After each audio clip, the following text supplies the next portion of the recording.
Hi, Ben. Hey. It's actually funny, 3 nights ago I was watching this video of you destroy Piers Morgan, and I was like, wow, I really want Ben to come here, and I found out today that you're here, so I'm really happy about that. So first I'd like to say that it seems like the abortion argument only became a women's right issue after the argument from science failed for them. I'm only 21, but it seems to me like the argument, from what I remember, it started off as being science-based with like a human at conception. It's just a zygote of a monkey, a fish, a dolphin, whatever.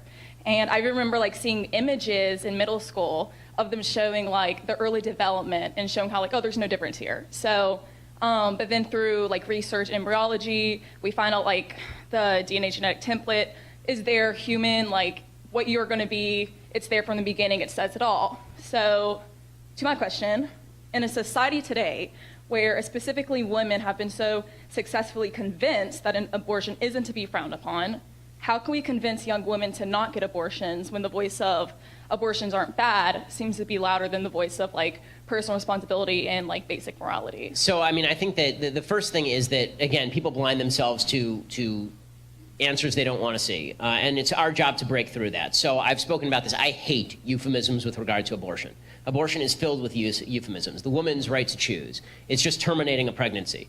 No, you are killing a human life in the womb. And we should describe in graphic detail exactly what happens when that happens. Okay, when you're talking about a middle to late stage fetus that is developed, you're talking about, in many cases, the actual dismemberment of a human being in the womb. You're talking about crushing skulls and sucking brains into sinks.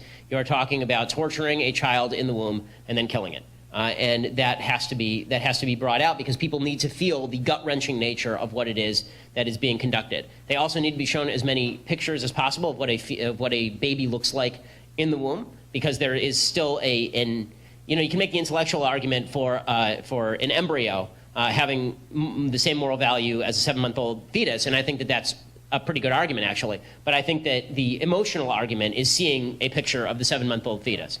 And when you know that you can tell the sex of your baby at 10 weeks, which you can, then it's very difficult to argue that this is not an independent human being with an independent DNA, with independent blood type.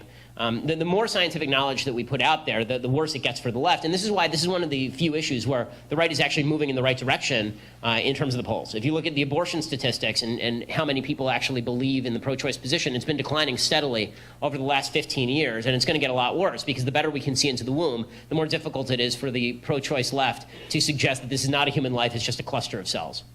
Thank you. Thanks.